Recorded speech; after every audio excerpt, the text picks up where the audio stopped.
Hi guys, welcome back to my channel new blog. তো আমি তোমাদের বলেছিলাম আমি প্রেগনেন্ট। তো তোমাদের সঙ্গে যখন ভিডিওটা আমি শেয়ার করতে শুরু করলাম, তখনই আমি জানি না হট করে কীভাবে কী হয়ে গেল। যখন 6 তারিখ জানুয়ারি, তখন আমি সকালবেলার দিকেও বুঝতে পারিনি। তাও সকালবেলার দিকেও বুঝতে পারিনি, আমি বুঝতেই পারিনি ঠিক।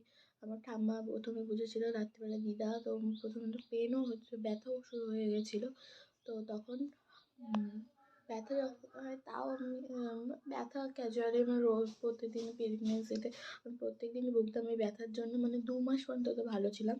তো তখন আমি ঠিক বুঝতে পারিনি, ডক্টরকে ফোন করি।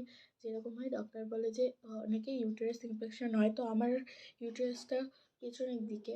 তো ম্যাক্সিমাম মেয়ের মধ্যে ওই 100%-এর মধ্যে 10% মেয়ের থাকে সেটা। তো আমি এমনি ইউটেরাসে ইনফেকশনও হয়, ডক্টর বলেছিল ওটা সারিয়ে নিয়ে তার জন্য। তো এই প্রেগনেন্সিটা আমার অ্যাক্সিডেন্টবশত হয়ে যায়। তো আমি বেবিটা নিয়ে নিই।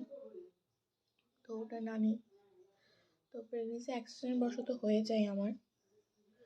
তো ডক্টরকে আমি ফোন করি, ডক্টর কলকাতায়। তো আমাকে বলে এরকম ব্যথার ওষুধ খাও, ব্যথা এরকম হচ্ছে, তুমি খেয়াল রাখো। তো তোমার তো টাইম হয়নি, 8.5 মাস ছিল তখন আমার, তোমার তো টাইম হয়নি।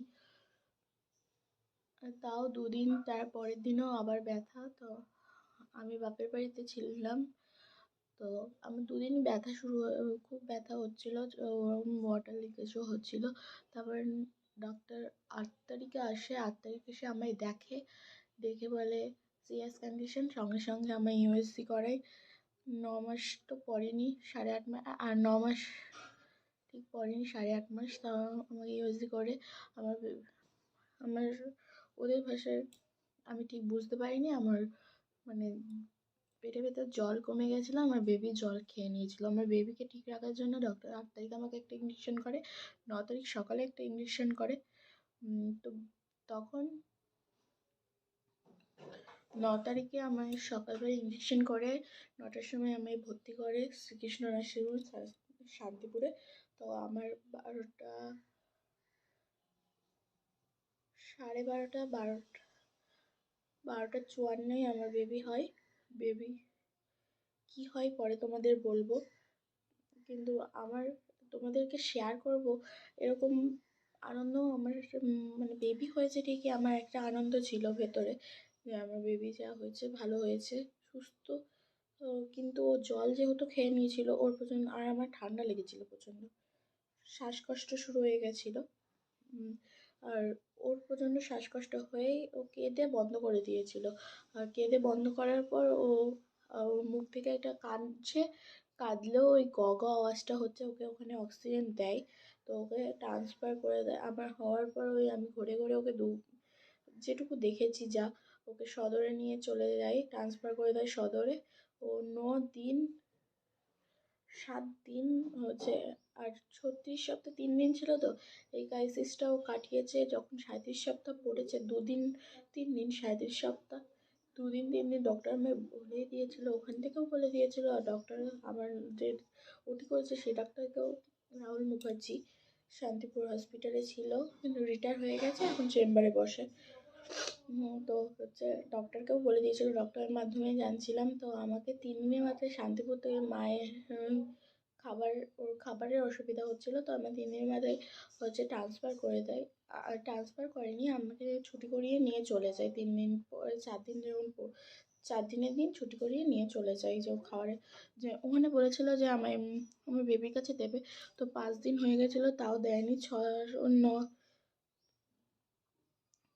9 দিনের দিন, 7 দিনের দিন আমি ওইভাবে ছবিটা, আমি সুস্থ বলে, আমি সুস্থই এমনিও ছিলাম, বেবির জন্য সুস্থ, বেবিকে পেয়ে আরও সুস্থ হয়ে গেছিলাম। ব্যথা তো থাকবেই, সিজার হয়েছে, সিসেকশন যেহেতু আমার, সিজার ব্যথা থাকবেই, ব্যথা থাকবে সারা জীবনই। ওই মাজায় যে ইঞ্জেকশন করো ওই পেনটাও থাকবে। তো আমার বেবিকে পেয়ে আমি যখন গেলাম, আমি মানে এই এসএনসিতে গেলাম, কাছের ঘরে এসএনসিওতে, সদরে। আমার মানে ওদের ড্রেসে আমায় যেতে হয়েছিল। তো তখন আমায় মনে হয়েছিল, বেবিকে দেখে ওকে আমি চিনতে পেরেছিলাম, একবার দুবার দেখেছিলাম, আর ওর হাতে আমার নাম লেখা ছিল, চিনতে পেরেছিলাম। মানে ওর এমনি তখন কিছু ছিল না, একটা চ্যানেল ছিল আর ওর হার্টবিটটা চেক করার জন্যে ওর বুকে একটা ক্লিপ ছিল। আর এমনি টাইমে ওর স্যালাইন, পায়ের চ্যানেল ছিল, হাতে চ্যানেল ছিল। পায়ের চ্যানেলটা খুলে দিয়েছিল, হাতেটা ছিল দু তিনটে 4-5টা তিন চারটে মনে হয় ইঞ্জেকশন, 4-5টা ইঞ্জেকশন ছিল।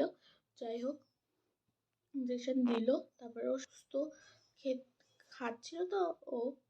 তারপরে হচ্ছে ওই পায়ে ক্লিপ, হাতে ক্লিপ দিয়ে দিয়ে ওর সব কিছু, ওর 36 যখন 37 সপ্তাহ 3-4 দিন, তখন ওকে দেখে মনে হলো ডক্টরদের ওরা সুস্থ। আমি যেদিন গেলাম আমি গিয়েও ভাবতে পারিনি আমার বেবিকে দিয়ে দেবে, বা আমাদের জানাইও নি বেবি দিয়ে দেবে।